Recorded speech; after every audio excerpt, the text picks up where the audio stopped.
When you want to make an object that has a geometric shape, like a rectangle or a circle, you could use one of the selection tools and fill it with color. But there's another way to make a shape that gives you more flexibility, and that's to use one of the shape tools. To see how it works, open this image from the practice files for this tutorial. Then, in the Tools panel, go down to the Shape tools, which are located here.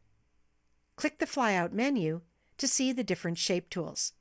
I'm going to choose the Rounded Rectangle tool. Using this tool will automatically create a layer in the Layers panel. So go over to the Layers panel and select the layer above which you want your new shape layer. I'll select the background layer. Now come into the image and click and drag to create a shape with rounded corners. Photoshop has made a new layer over in the Layers panel. This is a special kind of layer, a shape layer, that contains smoothed-edged objects that can be resized and reshaped and still retain their smooth edges. For example, we could reshape the roundness of the corners of this rounded rectangle shape. That's done in the Properties panel that popped out when we made the shape. Come down to this section of the Properties panel and hover over any of the corner icons, and then drag to the right to make the corners rounder. Because there's a highlighted link icon in between these four icons, all four corners change together. Let's close the Properties panel by clicking the double-pointed arrow at the top right of the panel, and then go to the Layers panel and click off the rounded rectangle layer onto a different layer for just a second. And as you do, take a look at the rounded corners, and you can see how smooth they are. Let's click back on the rounded rectangle layer again to see that we can also change the size of the entire shape and still retain the smooth edges. I'll go up to the Edit menu and choose Free Transform.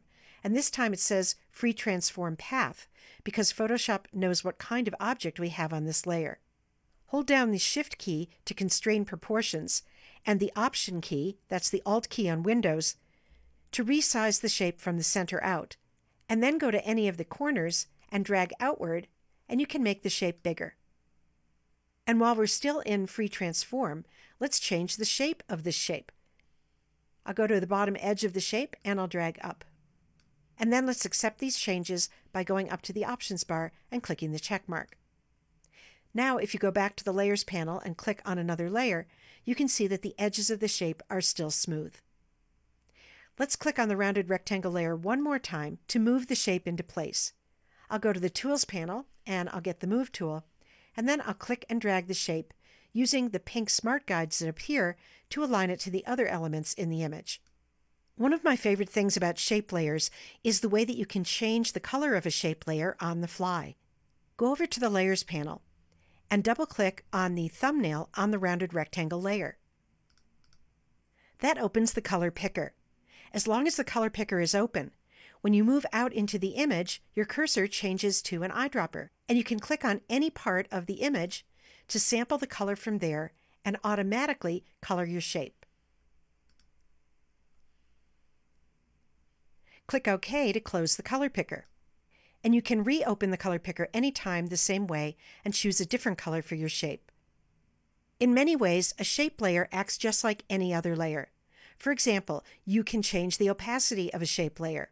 To do that, go to the Opacity slider at the top of the Layers panel and drag to the left to make the shape less opaque or more translucent.